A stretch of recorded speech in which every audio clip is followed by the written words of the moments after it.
Sa iba pang mga balita, nagsimula na ngayong araw ang Joint Maritime Exercise ng Philippine Coast Guard, Japan Coast Guard at Indonesia na layong palakasin at patatagin ang interoperability ng tatlong bansa.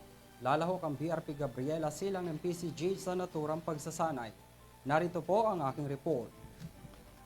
Nagsimula na ngayong araw ang Regional Marine Pollution Exercise or MARPOLEX 2024 na pinangunahan ng Philippine Coast Guard, Japan Coast Guard at Directorate General for Sea Transportation ng Republic of Indonesia sa Bacolod City. Magsasagawa ang mga Coast Guard participants ng Joint Maritime Exercises sa Search and Rescue o SAR, firefighting, oil spill at equipment recovery operations pati na ang damage assessment. Bago ang mga pagsasanay na ito, tutukuyin ng mga commanding officer at mga miyembro ng Oil Spill Response Team ang posisyon ng sasakyang pandagat at iba pang mga assets para matiyak ang ligtas na bilis at distansya sa pamamagitan ng isang komprehensibong tabletop exercise.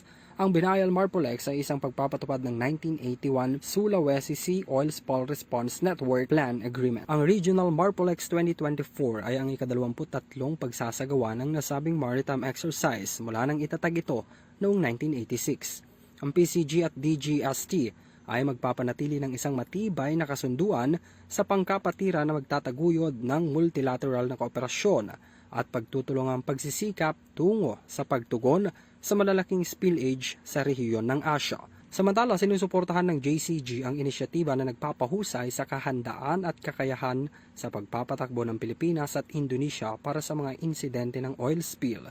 Ginagawang pagkakataon ng Regional MARPOLEX 2024 na magbahagi ng kaalaman at pinakabagong mga diskarte sa kaligtasan sa dagat at pangangalaga sa kapaligiran ng karagatan. Magtatagal ang naturang pagsasanay ng tatlong bansa ng 4 na araw mula June 24 hanggang 28 nitong taon. Para sa EuroTV News, ako si Henry V.